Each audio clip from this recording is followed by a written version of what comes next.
Welcome to JNI today. ముందుగా headlines చూద్దాం. కొనసాగుతున్న ఏపీ అసెంబ్లీ సమావేశాలు వరుసగా శ్వేతపత్రాలు విడుదల చేస్తున్న సీఎం చంద్రబాబు. నేడు ఆర్థిక శాఖపై శ్వేతపత్రంలోని అంశాలను సభకు వివరించిన వైనం.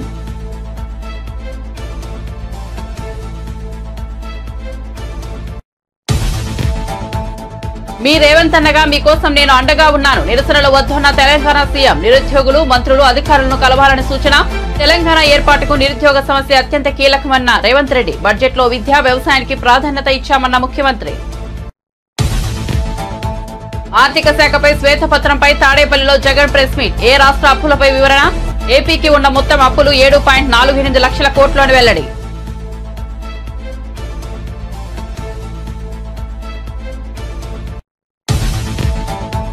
ఇరవై 25వ కార్గిల్ విజయ్ దివస్ ద్రాస్ సెక్టార్లో ఓ కార్యక్రమంలో పాల్గొన్న ప్రధాని మోదీ. నాడు సైనికుల ప్రాణత్యాగాలు తన మదిలో నిలిచిపోయాయని వెల్లడి.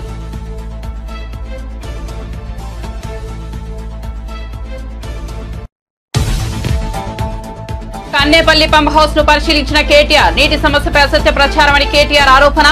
తెలంగాణ రైతుల కోసం కాళేశ్వరం ప్రాజెక్టు అని వెల్లడి.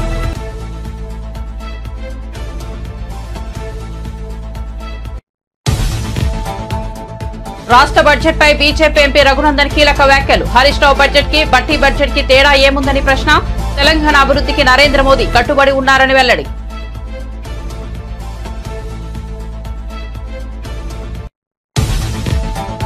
కుప్పంలో పర్యటిస్తున్న నారా భువనేశ్వరి. ఎన్టీఆర్ ట్రస్ట్ తరఫున కుప్పంలో స్కిల్ డెవలప్మెంట్ సెంటర్ ఏర్పాటు.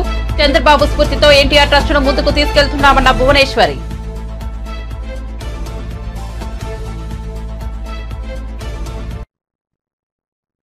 వార్త వివరాల్లోకి వెళ్తే ఏపీ సీఎం చంద్రబాబు అసెంబ్లీలో ఆర్థిక శాఖపై శ్వేతపత్రం విడుదల చేశారు. ఈ సందర్భంగా శ్వేతపత్రంలోని అంశాలను ఆయన సభకు వివరించారు. నాడు విభజన సమయంలో ఏపీకి పన్నుల రూపేణా అందిన ఆదాయం 46% అని వెల్లడించారు. అదే సమయంలో 58% జనాభా ఉంది. అక్కడి నుంచే సమస్యలు ప్రారంభమయ్యాయని, ఆస్తులు హైదరాబాద్ లో ఉండిపోయాయని వివరించారు. విభజన చట్టంలోని షెడ్యూల్ 9, 10లోని అంశాలు ఇప్పటికే పరిష్కారం చేసుకోలేకపోయామని చంద్రబాబు చెప్పారు. వడ్డీ కూడా పెంచారు. ఎప్పుడు కూడా బ్యాంక్స్లన్నీ మీరు గుర్తుపెట్టుకోవాలి, క్రెడిబిలిటీ ఉంటే, రేటింగ్ బాగుంటే వడ్డీ తక్కువ ఉంటుంది. ఎవరైనా అప్పులు అడిగిన వాళ్ళు అట్నే ఉంటారు. తిరిగి ఇస్తారని నమ్మకం ఉంటే వడ్డీ తక్కువ ఇస్తారు, ఎందుకంటే సేఫ్ కాబట్టి. నువ్వు తిరిగి పే చేయలేవు అనే అనుమానం వస్తే వడ్డీ పెంచుకుంటా పోతారు. అదే ఇక్కడ జరిగింది. దగ్గర 2%, 3%, 4% హై ఇంట్రెస్ట్ రేట్లు వచ్చాయి. ఆ విధంగా మనకు అప్పులు కట్టడం, వడ్డీ కట్టడం చాలా సమస్యగా తయారవుతుంది. ఇంకొక పక్కన డిక్రీజ్ ఇన్ క్యాపిటల్ ఎక్స్పెండిచర్ తగ్గింది, బాగా ఖర్చులు తగ్గాయి. దీనివల్ల ప్రొడక్టివ్ ఎక్స్పెండిచర్ ఇన్వెస్ట్మెంట్లు పెట్టలేకపోయారు. దీంతో ఆదాయం తగ్గిపోయింది. మళ్ళా హైయర్ ట్యాక్సెస్కి వెళ్ళారు, మోర్ బారోయింగ్స్కి వెళ్ళారు.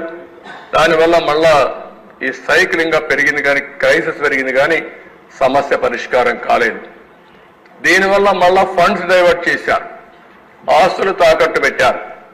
కడాన సెంట్రల్ స్పాన్సర్డ్ స్కీమ్స్ ఏవైతే ఉన్నాయో, మనం 30% పెడితే గవర్నమెంట్ 70% ఇస్తుంది. మనం 40% పెడితే వాళ్ళు 60% ఇస్తారు. మనం 40% ఇవ్వలేక, 30% ఇవ్వలేక, 10% ఇవ్వలేక వచ్చిన డబ్బులు డైవర్ట్ చేసి కడాన డబ్బులు కూడా వాళ్ళు ఇవ్వకుండా బ్లాక్ లిస్ట్ లో పెట్టే పరిస్థితికి వచ్చారు. అది ఒక హౌసింగ్ తీసుకోవచ్చు, ఒక ఎస్సీ కార్పొరేషన్ తీసుకోవచ్చు, ఏదైనా సరే అన్నిట్లో ఇదే జరిగే పరిస్థితికి వచ్చింది. అందుకే అక్కడ ఫిస్కల్ పారామీటర్స్ మీకు కొన్ని పెట్టారు, ఎకనామిక్ ఇండికేటర్స్. ఎలక్ట్రిసిటీ డ్యూటీ మనం ఉన్నప్పుడు 6 పైసలు వేసి, తెలుగుదేశం ఉన్నప్పుడు 6 పైసలు వేసింది, ఇప్పుడు రూపాయి చేశారు. ఆ రూపాయి కూడా ఆ రోజు 6 పైసలు ఎలక్ట్రిసిటీ బోర్డే తీసుకున్నారు. వీళ్ళు వచ్చిన తర్వాత రూపాయి ఎలక్ట్రిసిటీ డ్యూటీ వేసి గవర్నమెంట్ లాగా వేసుకునే పరిస్థితికి వచ్చారు. దానివల్ల ఇంకా క్రైసిస్ పెరిగే పరిస్థితికి వచ్చింది. వాటర్ టారిఫ్ కేఎల్ ఆ రోజు 40 రూపాయలు ఉంటే ఈరోజు 120 రూపాయలు పెరిగింది. ఇంకో పక్క శాండ్ ఫ్రీ ఉంటే 475.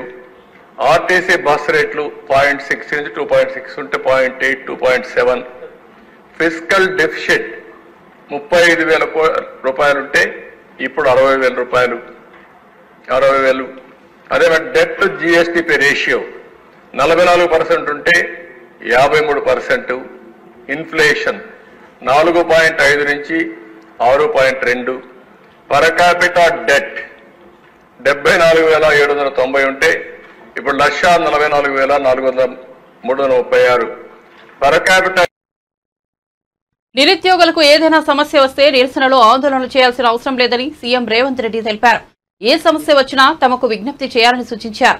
నిరుద్యోగులకు రేవంత్ అండగా ఉంటానని, మంత్రులు ఎల్లవేళలా అందుబాటులో ఉంటారని చెప్పారు. రంగారెడ్డి జిల్లాలోని వట్టినాగులపల్లిలో నిర్వహించిన అగ్నిమాపక శాఖ పాసింగ్ అవుట్ పరేడ్ లో ఆయన పాల్గొని మాట్లాడారు. గత 10 ఏళ్లు నిరుద్యోగులు ఉద్యోగ ఉపాధి కోసం ఎదురు చూశారన్నారు. కాంగ్రెస్ హయాంలో 90 రోజుల్లోనే 31,000 ఉద్యోగ నియామక పత్రాలు అందించినట్లు తెలిపారు. బడ్జెట్ లో విద్య, వ్యవసాయానికి అత్యంత ప్రాధాన్యమిచ్చామన్నారు. తాము అధికారంలోకి వచ్చిన తర్వాత ప్రభుత్వ ఉద్యోగులకు 1వ తేదీనే వేతనాలు ఇస్తున్నట్లు రేవంత్ రెడ్డి చెప్పారు. పరీక్షలకు తయారు చేసి మీ ఎదుగుదలలో, మీ ఉద్యోగ అవకాశాలలో వాళ్ళు కళ్ళల్లో ఒత్తులేసుకొని ఎదురు చూసి ఈ రోజు తమ పిల్లల యొక్క విజయాన్ని కళ్ళారా చూస్తే ఏ తల్లిదండ్రులకైనా తప్పకుండా గుండెల నిండా సంతోషం ఉంటుంది. వాస్తవంగా ఈ తెలంగాణ రాష్ట్ర ఏర్పాటు కానీ, ఈ తెలంగాణ రాష్ట్ర ఏర్పాటు కోసం జరిగిన పోరాటం కానీ నిరుద్యోగ సమస్యనే అత్యంత కీలకమైనది. నిరుద్యోగ సమస్యకు శాశ్వత పరిష్కారం దొరకకపోవడం వల్లనే తెలంగాణలో ఉండే లక్షలాది మంది యువకులు వీధి పోరాటాలు చేసి, ప్రాణ త్యాగాలు చేసి, పాలకుల మీద ఒత్తిడి తీసుకొచ్చి ఈ తెలంగాణ రాష్ట్రాన్ని నిజం చేసి, ఆ తెలంగాణ రాష్ట్రంలో 10 సంవత్సరాలు ఉద్యోగ ఉపాధి అవకాశాల కోసం ఎదురు చూసిండ్రు. కానీ నాటి పాలకులు వాళ్ళ ప్రాధాన్యతలు ఏ ఉద్దేశంతో విద్యార్థులు, నిరుద్యోగ యువకులు ముందు బాగాన నిలబడి తెలంగాణ రాష్ట్రాన్ని సాధించిండ్రో ఆ ప్రభుత్వం యొక్క ప్రధాన లక్ష్యం ఈ అంశం లేకపోవడం దురదృష్టకరం.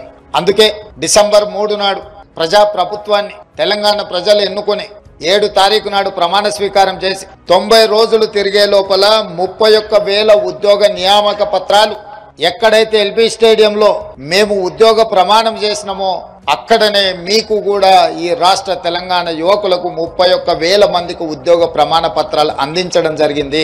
ఈ రోజు కఠినమైన శిక్షణను పూర్తి చేసుకొని ఈ సమాజానికి మీ వంతు భాగస్వామ్యము, మీ వంతు సేవల్ని అందించడానికి ఈ రోజు మీరు ముందుకు రావడం గర్వకారణము.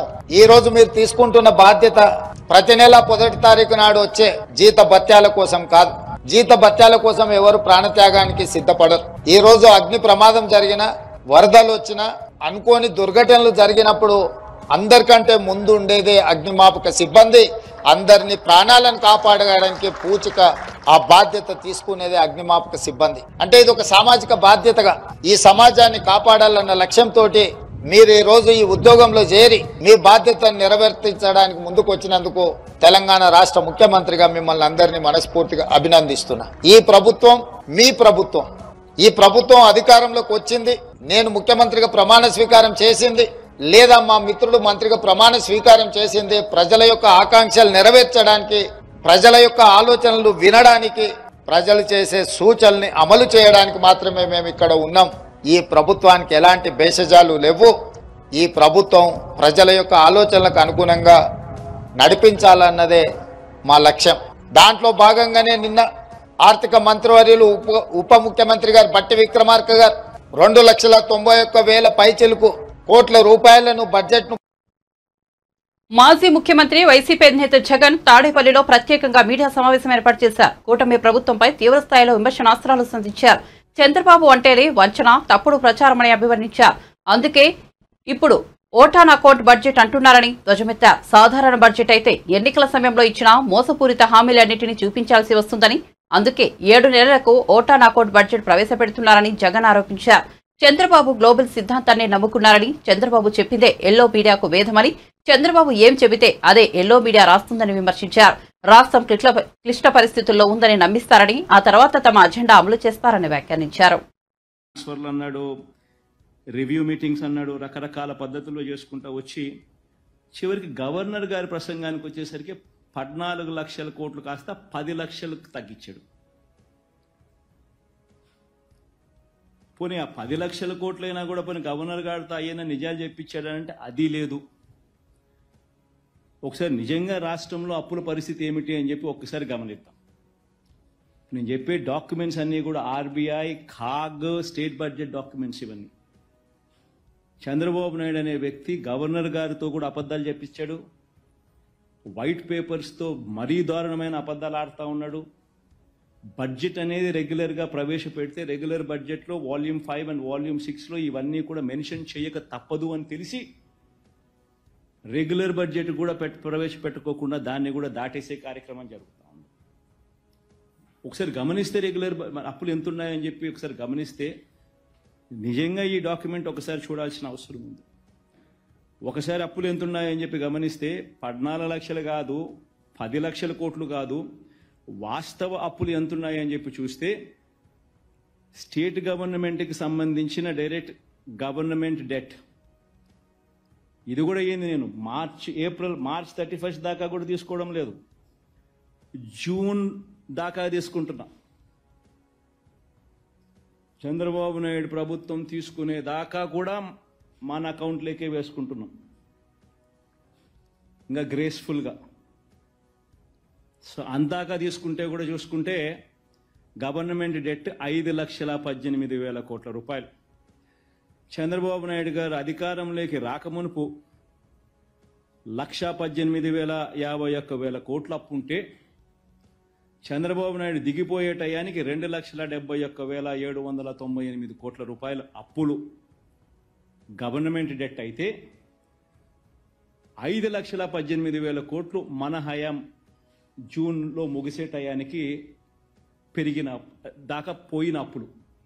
అంటే చంద్రబాబు నాయుడు గారు అధికారంలోకి వచ్చేసరికి 1,18,000, ఆయన అధికారంలోకి దిగిపోయేసరికి 2,71,000, మనం అధికారం మొదలుపెట్టేసరికి 2,71,000, మనం అధికారం దిగిపోయేసరికి 5,18,000 కోట్ల రూపాయలు అప్పులు.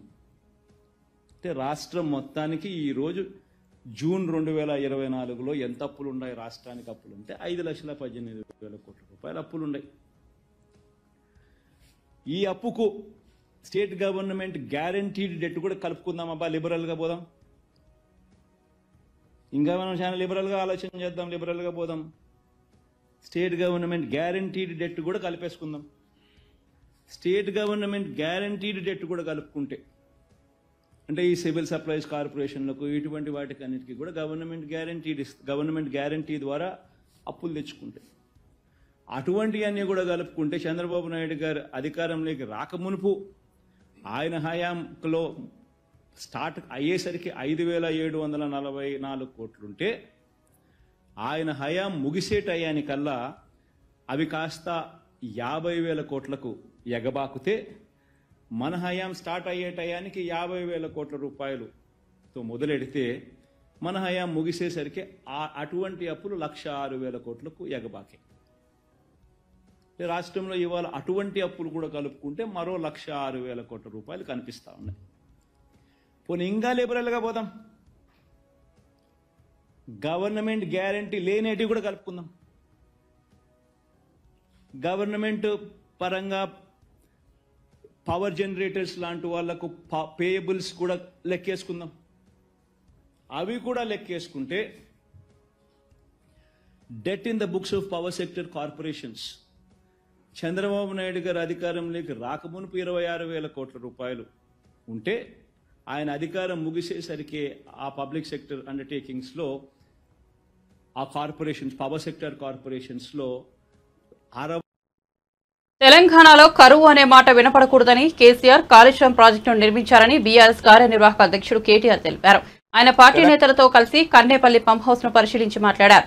కాళేశ్వరం ప్రాజెక్టు తెలంగాణకు కల్పతరువు అన్నారు. కానీ ప్రస్తుతం పంటల సాగు కోసం నీరు ఇచ్చే పరిస్థితి లేదని తెలిపారు.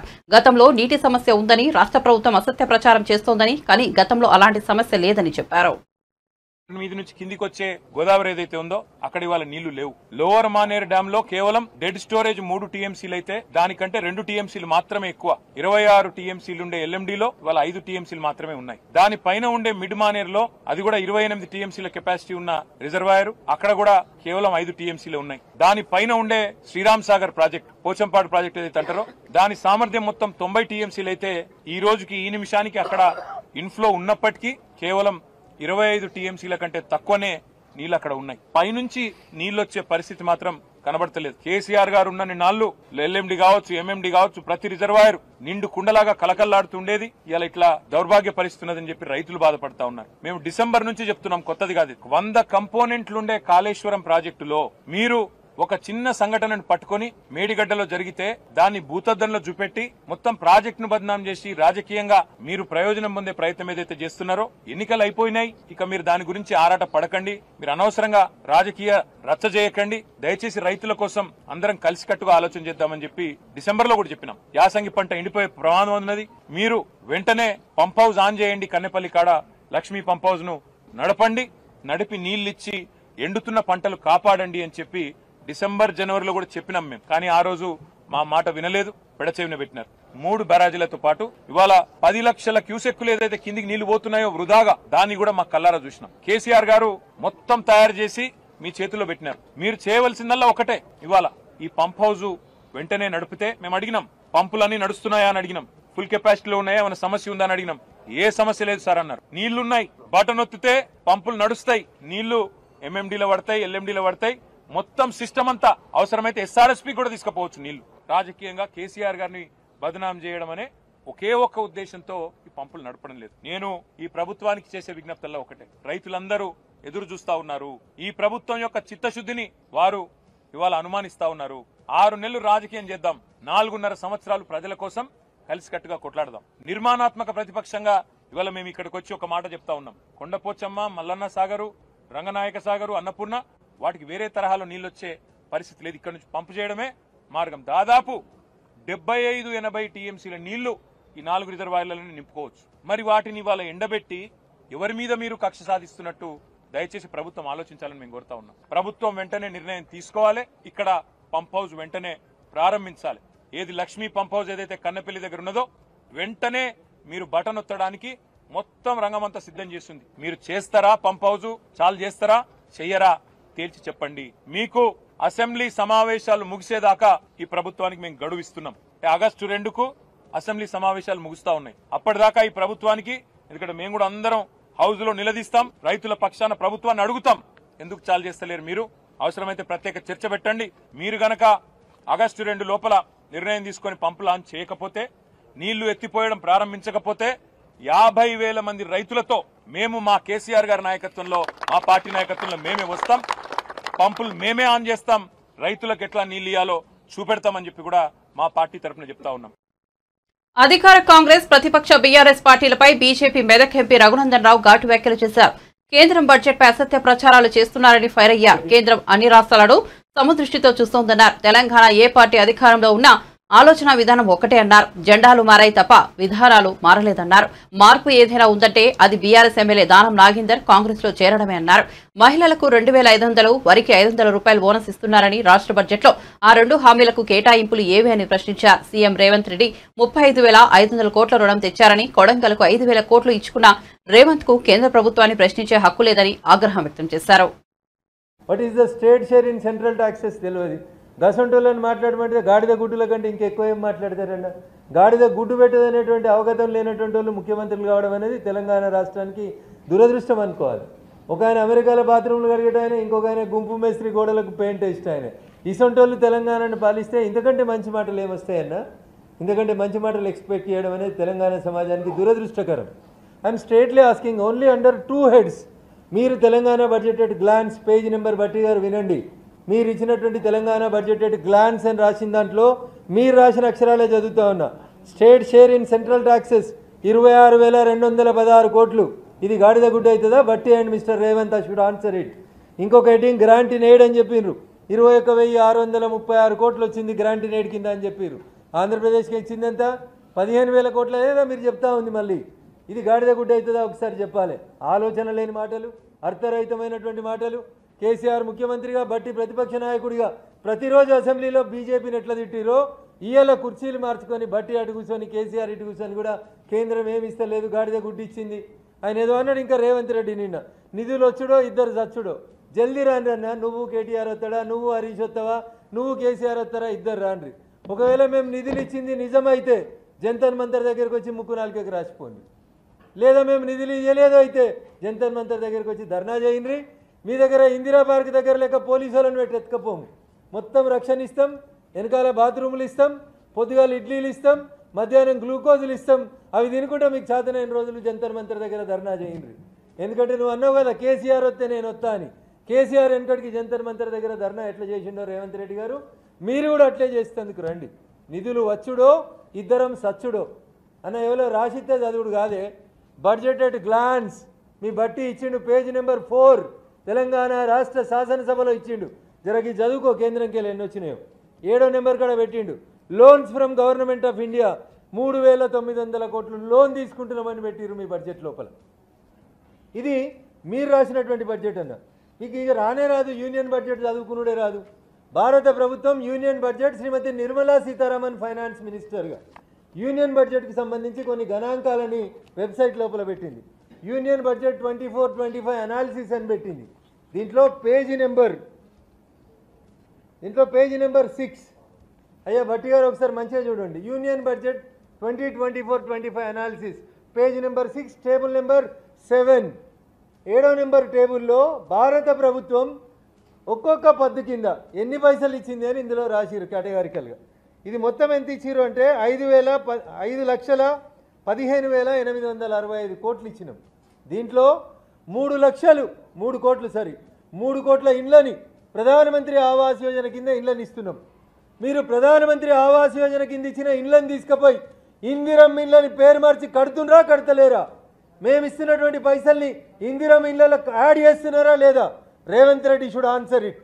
ప్రధానమంత్రి సడక్ యోజన కింద భారతదేశం మొత్తం 25,000 గ్రామ పంచాయతీలకి కొత్తగా ప్రధానమంత్రి సడక్ యోజన కింద మేము లోన్లు ఇస్తాం. ప్రభుత్వం రోడ్లు వేయబోతా ఉంది. దాంట్లో తెలంగాణ వాటా ఉందా లేదా?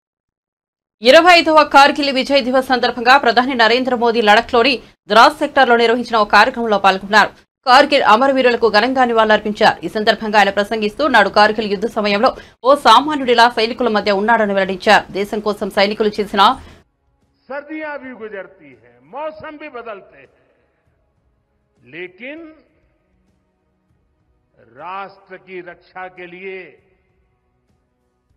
अपनी जान की बाजी लगाने वालों के नाम अमिट रहते हैं. ये देश हमारी सेना के पराक्रमी महानायकों का सदा सर्वदा ऋणी है. ये देश उनके प्रति कृतज्ञ है. साथियों, मेरा सौभाग्य है कि कारगिल युद्ध के समय मैं एक सामान्य देशवासी के रूप में अपने सैनिकों के बीच था. आज जब मैं फिर करगिल की धरती पर हूं तो स्वाभाविक है वो स्मृतियां मेरे मन में ताजा हो गई है. मुझे याद है किस तरह हमारी सेनाओं ने इतनी ऊंचाई पर इतने कठिन युद्ध ऑपरेशन को अंजाम दिया था. मैं देश को विजय दिलाने वाले ऐसे सभी शूरवीरों को आदरपूर्वक प्रणाम करता हूं. मैं उन शहीदों को नमन करता हूं जिन्होंने कारगिल में मातृभूमि की रक्षा के लिए अपना सर्वोच्च बलिदान दिया. साथियों, कारगिल में हमने केवल युद्ध नहीं जीता था, हमने सत्य, संयम और सामर्थ्य का ఏపీ ముఖ్యమంత్రి చంద్రబాబు అర్ధాంగి నారా భువనేశ్వరి కుప్పం నియోజకవర్గంలో పర్యటిస్తున్నారు. కుప్పంలో స్కిల్ డెవలప్మెంట్ సెంటర్ ను ప్రారంభించారు. కుప్పం నియోజకవర్గంలోని మహిళల కోసం ఎన్టీఆర్ ట్రస్ట్ తరపున ఈ స్కిల్ డెవలప్మెంట్ సెంటర్ ను ఏర్పాటు చేశారు. ఈ స్కిల్ డెవలప్మెంట్ సెంటర్ ప్రారంభోత్సవంలో ఎన్టీఆర్ ట్రస్ట్ సిబ్బంది కూడా పాల్గొన్నారు. పక్కనాళ్ళు గౌరవించాలనేదే మన ఆలోచన ఉండాలి. అట్లా ఆలోచిస్తాం మనం ముందుకెళ్తే తప్పకుండా దేవుడు అనేవాడు దారి అతనే చూపిస్తాడు. ఇతరులు వచ్చి మనకి చూపించక్కర్లేదు. మనకి ఆ కాన్ఫిడెన్స్, ఎస్ మనం చెయ్యగలం, చేస్తాను అని దాని మీద ఫోకస్ పెడితే తప్పకుండా మనం స్త్రీలు, మహిళం మనం ఏమైనా చేయగలం.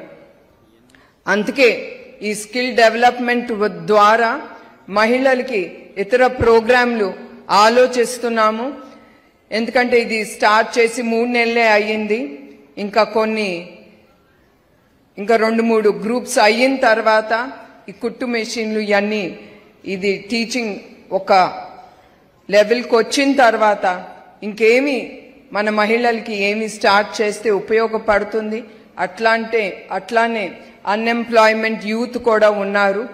వాళ్ళకు కూడా మేము తప్పకుండా ఆలోచించి వాళ్ళకి ఏమి ట్రైనింగ్ చేస్తే వాళ్ళు లబ్ధి పొందుతారో ఆ ప్రోగ్రామ్స్ అన్ని మా ఎన్టీఆర్ ట్రస్ట్ ద్వారా తప్పకుండా తీసుకెళ్తాం. మరొక్కసారి సభ ముగించే ముందల నేను మా దాతలకి నా హృదయపూర్వక నమస్కారాలు, కృతజ్ఞతలు చెప్పుకోవాలి. ఎందుకంటే ఈ ట్రస్ట్ ఆ దాతలు ద్వారా చాలా మటుకు మేము ముందుకు తీసుకెళ్ళగలుగుతున్నాం. వాళ్ళు లేకపోతే ఇంత పని కూడా మేము చేయలేము. అట్లానే మా టీం మెంబర్స్, నేను ఎప్పుడు అంటాను, లీడర్ అనేవాడు ఉంటాడు. ఆయనకి 100 ఆలోచనలు ఆ లీడర్కి ఉండొచ్చు. కానీ దాని ముందు తీసుకెళ్ళటానికి ఒక టీం అనేది చాలా అవసరం. అందుకే మా ఎన్టీఆర్ ట్రస్ట్ టీం వాళ్ళకి నా ప్రత్యేక హృదయపూర్వక నమస్కారాలు. వాళ్ళు లేకపోతే మేము ఆలోచించింది ముందుకెళ్లేది కాదు. అట్లానే అవసరమైనప్పుడు స్మితా సబర్వాల్ ఐఏఎస్ అధికారి దివ్యాంగులైన చేసిన వ్యాఖ్యలను తీవ్రంగా ఖండిస్తున్నట్లు టీజేఎస్ చీఫ్ కోదండరాం అన్నారు. ఈ మేరకు ఆయన తాజాగా ఓ వీడియో విడుదల చేశారు. దివ్యాంగులు కొన్ని పోస్టులకు పనికిరారు అనేది రాజ్యాంగ స్ఫూర్తికి విరుద్ధమన్నారు. ఇలాంటి వ్యాఖ్యలను నాగరిక సమాజం ఖండించాలని, ప్రభుత్వం కూడా చర్యలు తీసుకోవాలని, భవిష్యత్తులో ఇటువంటి వ్యాఖ్యలు రాకుండా జాగ్రత్త పడాలని సూచనలు చేశారు. మరోవైపు వారి వ్యాఖ్యలను ఉపసంహరించుకోపోగా దాన్ని సమర్థించుకునే ప్రయత్నం చేయడం చాలా శోచనీయమైన విషయమన్నారు. 2016లో వికలాంగుల హక్కుల చట్టం 1 తయారైందన్నారు. ఆ హక్కుల చట్టం ప్రకారం వైకల్యం కలిగిన ప్రతి ఒక్కరికి కూడా అందరితో పాటు సమానంగా ఎదగడానికి అవకాశాలు కల్పించాలని వారన్నారు. ఆత్మగౌరవంతో జీవించే పరిస్థితులు ప్రభుత్వం కల్పించాలన్నారు. వైకల్యం పేరుతో వారి హక్కులను హరించడానికి వీలు లేదన్నారు. స్మితా సబర్వాల్ ఐఏఎస్ అధికారి గారు వారు వికలాంగుల మీద చేసినటువంటి వ్యాఖ్యలను తీవ్రంగా ఖండిస్తున్నారు. వికలాంగులు పనికిరారు కొన్ని పోస్టులకని మాట్లాడేటువంటి పద్ధతి రాజ్యాంగ స్ఫూర్తికి విరుద్ధం. భారతదేశంలో కూడా 2016లో వికలాంగుల హక్కుల చట్టం ఒకటి తయారై, ఆ హక్కుల చట్టం ప్రకారం ప్రతి మనిషికి, అందులో ప్రత్యేకించి ఆర్టికల్ 3 ప్రకారం ప్రతి వైకల్యం కలిగిన ప్రతి ఒక్కరికి కూడా అందరితో పాటు సమానంగా ఎదగటానికి కావలసిన అవకాశాలను కల్పించాలి. వారు కేవలం స్వేచ్ఛగా మాత్రమే కాదు, ఆత్మగౌరవంతో జీవించడానికి కావలసిన పరిస్థితులను ప్రభుత్వమే కల్పించాలి. వాళ్ళ వైకల్యం పేరుతో వాళ్ళ హక్కులను హరించడానికి వీల్లేదు. ఆర్టికల్ 7 ప్రకారం వాళ్ళను దూషించినా, వాళ్ళపైన దాడులకు దిగినా, హింసించినా అవి కూడా చాలా పెద్ద నేరాలుగానే పరిగణించి వాళ్ళపైన చర్యలు తీసుకోవాలి. ఇటువంటి ఒక చట్టాన్ని అమలు చేయవలసిన స్థానంలో ఉన్న ఒక అధికారి వారిని వైకల్యం కారణంగా ఎత్తిపొడుస్తూ, కించపరుస్తూ వారిపైన నీచంగా వ్యాఖ్యానించడం అనేది సమంజసం కాదు. వారు పనికిరారు అని ఒక మాట కూడా వారు వ్యాఖ్యానించారు. వాస్తవానికి చాలామంది వైకల్యం కలిగినటువంటి వాళ్ళు సకలాంగుల కంటే కూడా చాలా మంచిగా జీవితంలో రాణించారు, చాలా ఉన్నత శిఖరాలకు చేరుకున్నారు. దేశం యొక్క కీర్తి ప్రతిష్టలను కూడా ప్రపంచానికి చాటి చెప్పారు. ఎన్నో ఉదాహరణలు ఉన్నాయి. ఆ ఉదాహరణల జోలికి నేను పోవటం లేదు. కానీ ఒక చట్టాన్ని అమలు చేయవలసిన స్థానంలో ఉన్న ఒక అధికారి ఈ రకంగా మాట్లాడటాన్ని తప్పుపడుతున్నాం, ఖండిస్తున్నాం. వారి వ్యాఖ్యలను ఉపసంహరించుకోకపోగా దాన్ని సమర్థించుకునే ప్రయత్నం చేయటం అయితే చాలా శోచనీయమైన విషయం. మొత్తం నాగరిక సమాజం ఇట్లాంటి వ్యాఖ్యలను ఖండించాలని, వాళ్ళ ప్రభుత్వం కూడా తగు చర్యలు తీసుకుని భవిష్యత్తులో బులెటిన్ ముగించే ముందు హెడ్లైన్స్ మరోసారి చూద్దాం. కొనసాగుతున్న ఏపీ అసెంబ్లీ సమావేశాలు వరుసగా శ్వేతపత్రాలు విడుదల చేస్తున్న సీఎం చంద్రబాబు ఆర్థిక శాఖపై శ్వేతపత్రంలోని అంశాలను సభకు వివరించిన వైనం.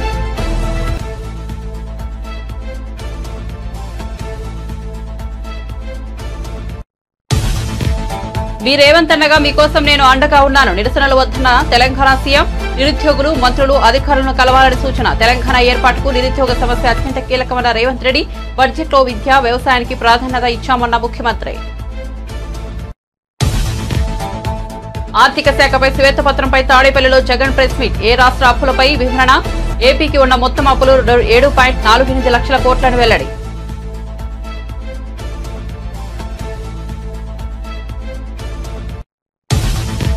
ఇరవై 25వ కార్గిల్ విజయ్ దివాస్ ద్రాస్ సెక్టార్లో జరిగిన ఒక కార్యక్రమంలో పాల్గొన్న ప్రధాని మోదీ. నాడు సైనికుల ప్రాణత్యాగాలు తన మదిలో నిలిచిపోయాయని వెల్లడి.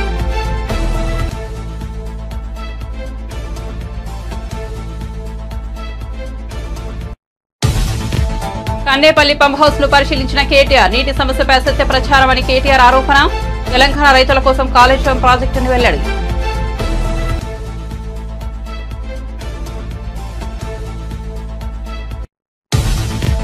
రాష్ట్ర బడ్జెట్ పై బీజేపీ ఎంపీ రఘునందన్ కీలక వ్యాఖ్యలు. హరీష్ రావు బడ్జెట్ కి తేడా ఏముందని ప్రశ్న. తెలంగాణ అభివృద్ధికి నరేంద్ర మోదీ కట్టుబడి ఉన్నారని వెల్లడి.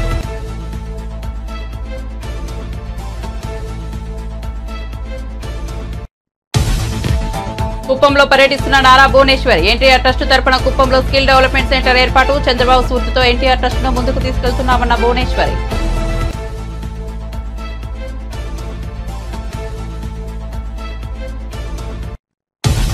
మరిన్ని అప్డేట్స్ కోసం చూస్తూనే ఉండండి JN9 టుడే.